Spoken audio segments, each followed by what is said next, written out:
Sebelum memulai pembelajaran, kita awali dengan doa. Saya minta Maduma kita dalam doa. Sebelum memulai pelajaran kita berdoa, dalam doa dan nama Bapa dan Putra dan Roh Kudus. Amin. Terima kasih Tuhan atas pernyataan-Mu di pada pagi hari ini Bapa. Ya Bapa, sebentar lagi kami melaksanakan kegiatan belajar mengajar kami Bapa.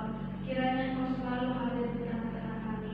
Terpujilah nama-Mu kini dan sepanjang segala masa. Amin. Dalam nama Bapa dan Putra dan Roh Kudus. Amin. Terima kasih Duma. Nah, pembelajaran kita hari ini yaitu bersikap kritis dan bertanggung jawab terhadap pengaruh media massa. Tujuan pembelajarannya ada 5. Yang pertama, menyaring segala informasi yang didapat dari media massa sebaik mungkin. Yang kedua, mempergunakan media komunikasi dengan pengendalian diri. Yang ketiga, memahami secara lebih mendalam tentang apa yang dilihat, didengar, dan dibaca. Yang keempat, menjaga dengan sungguh-sungguh tayangan-tayangan dan terbitan-terbitan yang bertentangan dengan iman serta tata susila agar tidak sampai masuk ke dalam lingkup pribadi.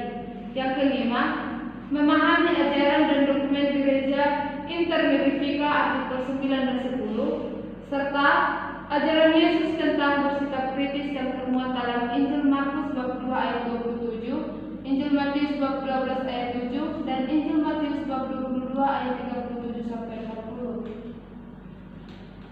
Nah, sebelum masuk ke pembelajaran, siapa tahu yang arti dari bersikap kritis, bertanggung jawab, dan dewasa?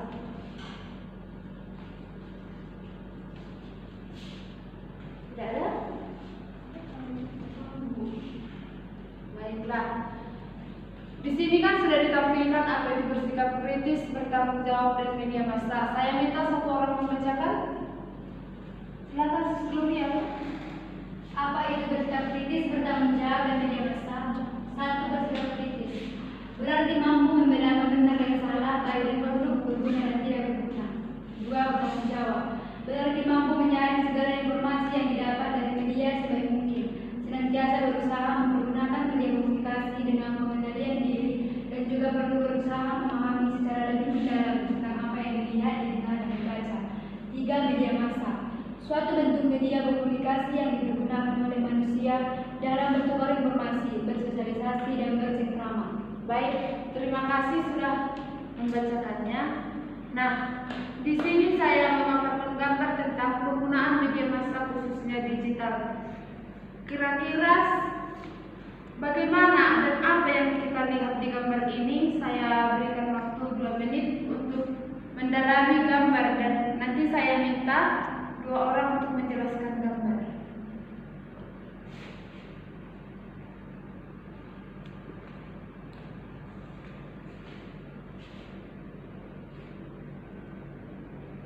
Kira-kira sudah ada dalam pikirannya gambar apa sih yang terdapat di slide?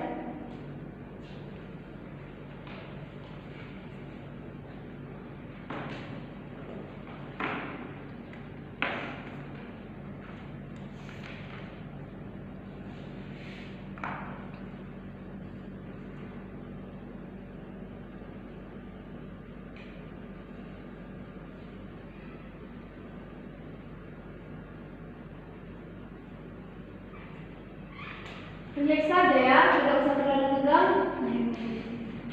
Saya minta sepertinya pertama. Yang pertama Bu, gambar aplikasi Facebook, Instagram, YouTube dan lainnya Bu. Dan yang kedua yaitu penggunaan gadget Bu. Yang ketiga logo stop hoax. Yang keempat seorang anak membaca koran.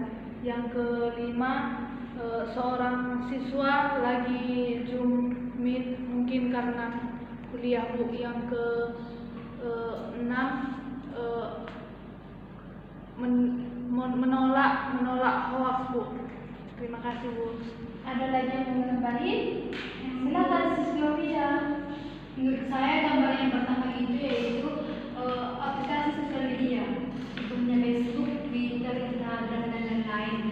Yang kedua yaitu penggunaan gadget atau biasa kita sebut HP secara bersama-sama Nah, padahal di dalam gambar itu mereka dekat, tapi mungkin orang itu sering setan menurut saya, Bu. Jadi gambar yang ketiga yaitu di mana ada slogan. Slogan ini berbunyi bahwa kita tidak boleh menyebarkan hoax. Gambar yang keempat yaitu seorang anak yang sedang membaca koran. Gambar yang kelima yaitu penggunaan internet yang baik, penggunaan sosial media yang baik, di mana sepertinya mereka menggunakan internet itu sebagai aplikasi internet itu Zoom atau Meet. Dan yang terakhir yaitu seorang pemuda yang bahwasanya menolak adanya sosial media seperti itu. Baik, terima kasih. Sebelumnya saya akan menjelaskan kembali apa sih gambar-gambar di atas dan apa sih pesan atau makna yang mau disampaikan. Yang pertama itu tampilan layar handphone ataupun bisa juga kita bilang tablet seperti itu kan. Di sana ada aplikasi-aplikasi, ada Instagram, Google, Twitter, YouTube dan lain sebagainya. Itu adalah contoh aplikasi yang tidak jarang lagi kita dengar istilahnya. Mungkin kalian punya semua sosial media dengan aplikasi itu kan? Ya. Nah, itu adalah salah satu bentuk komunikasi online yang digunakan manusia. Tujuannya untuk berrelasi dengan sesama, keluarga ataupun yang jauh dengan kita. Gambar yang kedua yaitu contoh penyalahgunaan handphone. Mengapa saya bilang contoh penyalahgunaan handphone? Karena mereka berdekatan tetapi mereka berkomunikasi dengan handphone. Belum tentu yang dibahas mereka itu adalah satu topik, tetapi mereka berkomunikasi dengan orang jauh. Nah, selanjutnya yaitu slogan ataupun logo tentang Stop Being Hoax, jangan menyebarkan berita bohong. Nah, gambar keempat, seorang anak sedang membaca koran. Gambar kelima yaitu gambar pertemuan virtual ataupun Zoom. Seperti sekarang ini mungkin ada kakak kalian yang kuliah online seperti itu kan? Mereka menggunakan aplikasi Zoom dan medianya itu laptop. Gambar yang terakhir ini yaitu dia menolak semua informasi ataupun berita-berita yang datang dari luar karena mungkin dia merasa itu tidak penting ataupun merugikan dirinya sendiri. Seperti itu ya. Nah, setelah melihat gambar di atas tadi, mungkin kalian sudah memaparkannya. Saya minta kalian membuat kelompok. Dua kelompok saja ya. Kelompoknya.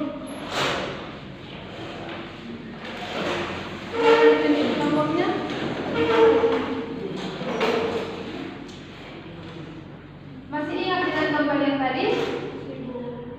Nah, kalau memang kalian masih ingat, di sini ada saya sajikan 5 pertanyaan untuk dibahas dalam diskusi kelompok. Nanti saya minta satu kelompok memaparkannya ke depan. Seperti itu ya. Kalau memang gambarnya tidak jelas, bisa diminta supaya saya tayangkan kembali.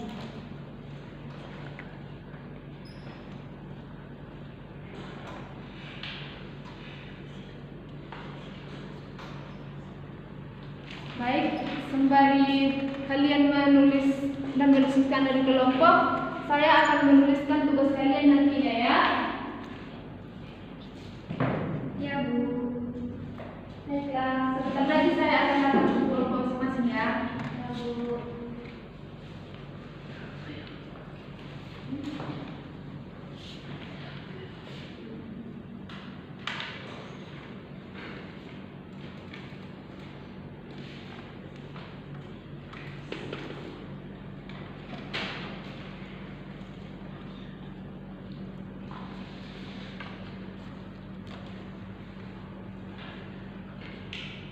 Kira-kira sudah dapat?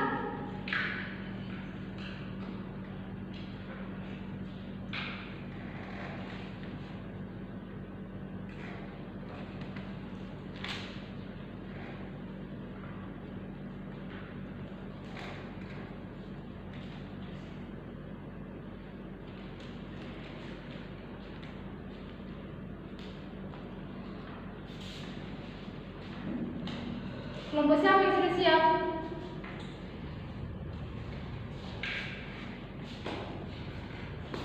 Iya, silakan berlihat ya. Bagaimana dengan kelompok ini yang sudah siap? siap? Tinggal Ibu. Baiklah.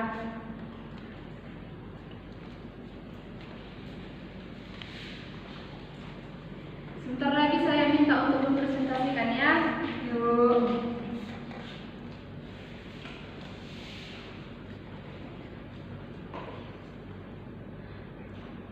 Sepertinya waktunya sudah bisa untuk presentasi.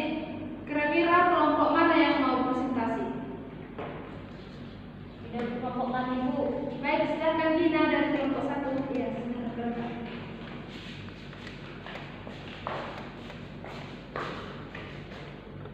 Yang pertama, gambaran apa yang kamu lihat di gambar tadi? Yang pertama itu ada gambar aplikasi media sosial, yang kedua berbagi gadget bersama, yang ketiga stop penyebaran hoax, yang gambar keempat gambar anak sedang membaca koran, gambar 5 orang yang sedang melakukan sebuah pertemuan secara online, dan yang keenam itu anti media. Yang kedua, gambar apa yang menunjukkan tentang penggunaan media massa yang baik zaman ini? Menurut kelompok kami yaitu gambar yang nomor 3 dan 4. Gambar 3 itu stop penyebaran hoax, dan nomor 4 itu membaca informasi media secara lebih baik. Dan untuk mengetahui keterjadian saat ini, gambar 5 juga baik, yaitu mengadakan pertemuan dengan jarak yang jauh, dan yang keenam itu anti media, istilahnya dapat mengetahui sejauh mana kemampuannya dalam memperbaiki media dan sinyal. Yang ketiga, gambar apa yang menunjukkan contoh penyalahgunaan media massa digital di atas? Yang menurut kami itu gambar nomor 1, yaitu gambar aplikasi ini, karena menurut pengamatan kami di gambar nomor 1 ini hanya ada aplikasi kesenangan dan lebih mementingkan media sosial saat ini. Dan gambar kedua bersifat negatif karena mereka itu bersama-sama tapi asik dengan kesendirian dan kesibukan mereka masing-masing, seperti itu. Nomor 4, apakah dampak positif dan negatif penggunaan media di masa bagi manusia, terutama di kalangan remaja? Yang pertama itu dampak positifnya dulu kita ambil. Penggunaan media sosial saat ini yaitu membantu pelajar dalam mencari wawasan atau ilmu pengetahuan, misalnya kita cari dari Google. Yang kedua itu bisa kita amati dari masa pandemi saat ini. Kita lihat bahwa semua pembelajaran itu dilakukan secara online atau daring. Nah, kemungkinan itu pembelajaran itu membutuhkan aplikasi pembelajaran yang dapat menemukan satu yang lain. Jadi istilahnya di sini, Bu, kita terbantu dalam belajar secara online. Walaupun kita memiliki hambatan, tapi kita tidak terhambat untuk belajar. Dan dampak negatifnya yaitu kita tidak mampu menyaring informasi yang baik. Kita itu terjerumus dalam pembelajaran dalam media sosial yang salah. Dan kelima, sebagai seorang pelajar, bagaimana cara Anda menunjukkan sikap kritis terhadap penggunaan media massa yang dapat kelompok kami itu tidak terbawa arus dengan perkembangan media saat ini. Terima kasih. Terima kasih kepada Dina. Nah, selanjutnya untuk mendalami kisah tersebut, saya akan memaparkan 2 yang pertama, yaitu kita perlu bersikap kritis terhadap gaya hidup yang ada, khususnya yang mempengaruhi kita secara langsung, supaya kita diajak PK. Dan dalam situasi seperti ini kita adalah kaum muda yang masih mudah terbawa arus, sehingga kita perlu berpikir secara logis dan kritis untuk menghadapi tantangan ataupun arus zaman yang terlalu membawa kita kepada pengaruh negatif, khususnya media digital. Nah, silakan dibaca dokumen gereja Intermirifika ini oleh Krista Metamba. Silakan dibaca. Dokumen gereja Intermirifika artikel 9 dan 10. Dalam doktrin tentang upaya-upaya komunikasi sosial Intermirifika pada artikel 9 dan 10 mengatakan bahwa kita secara pribadi senantiasa harus menyaring segala informasi yang kita dapat dari media sebaik mungkin. Kita harus senantiasa berusaha mempergunakan media sosial ini dengan pengendalian diri. Terima kasih, Bu. Baik, terima kasih Kristame. Nah, ada yang bawa Alkitab? Ada Bu. Silakan Maduma dibuka Alkitabnya untuk yang pertama Markus 2 ayat 27.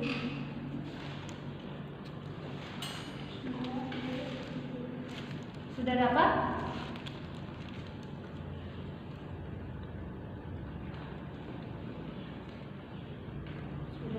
Silakan dibaca Duma. Injil Markus bab 2 ayat 27. Lalu kata Yesus kepada mereka, hari Sabat diadakan untuk manusia dan bukan manusia untuk hari Sabat. Nah, itu adalah salah satu Injil yang menjelaskan bagaimana Yesus bersikap kritis untuk menentang kebiasaan-kebiasaan orang Farisi dan ahli Taurat yang mempergunakan ataupun menyalahgunakan hari Sabat pada waktu itu. Nah, dalam Injil Matius bab 12 ayat 7 juga dijelaskan bahwa Yesus menentang sikap orang Farisi yang menyalahgunakan hukum kasih sebagai hukum dasar. Dan Injil Matius bab 22 ayat 37 sampai 40, Yesus dengan jelas menentang dan mengecap orang Farisi mengenai hukum kasih yang lebih mengutamakan kesetiaan legalistik atau norma. Dapat kita ambil kesimpulan, sikap kritis adalah suatu bentuk tanggung jawab. Yesus tidak hanya sekedar bersikap kritis tetapi sesuai dengan moral. Nah, kesimpulannya yang dapat kita ambil yang pertama yaitu pada hakikatnya media massa mempunyai pengaruh yang positif dan negatif bagi manusia. Yang kedua, media massa mempunyai dampak yang berskala kecil atau individu dan skala luas atau masyarakat. Yang ketiga, karena media massa, pikiran dan relasi manusia menjadi sangat terbuka.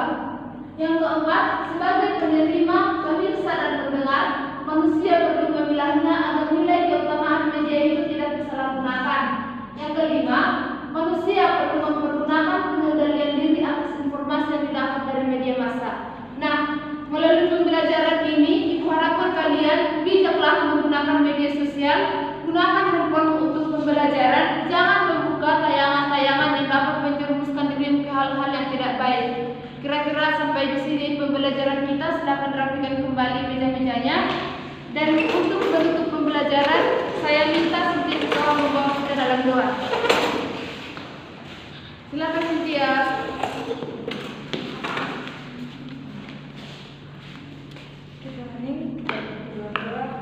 Bapa dan Putra dan Roh Kudus. Terima kasih Tuhan atas berkat rahmat-Mu sehingga pada siang hari ini kami sudah melaksanakan pelajaran kami ini. Semoga yang berguna bagi untuk ke depan kami. Ya Tuhan, sebentar lagi akan pulang ke rumah masing-masing. Kiranya Kau berkati itu dalam perjalanan. Bunda Maria, Bunda pertolongan abadi,